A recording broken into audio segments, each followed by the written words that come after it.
Nasanay na lang talaga ako sa nangyari o di kaya binigyan talaga ako ni God para gawin siyang kalakasan. Nilikha na ako upang makita kuman ang mundo pero sa kanya ako lalapit.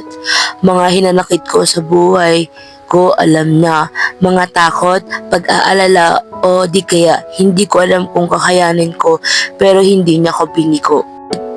May pagkukulang, sobra o sakto, pinili ko pa rin matatag at buksan ang realidad at magkaroon pa rin ng respeto at pagmamahal na kailanman hindi man nila masuklian pero sarili ko, kakayanin ko. Sa salitang we have no choice at tanggapin na lang. Hindi ka talaga makakaalas dahil sa mga bagay na pinagdadaanan nila. Nadadamay ang hindi dapat madamay at yung andyan ay para walang sa kanila. Kailan ba nila matatamasa ang buhay na inaasam nila? Kapag ba naramdaman nila maiwanan at wala nang matira, doon na lang sila hihinto.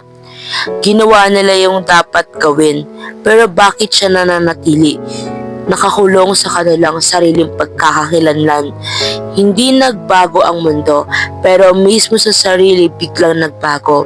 Akala ko ba pagtatanggol mo ko at ako ang pipiliin mo? Pero sige, siguro hayaan na lang at wag na lang magsalita.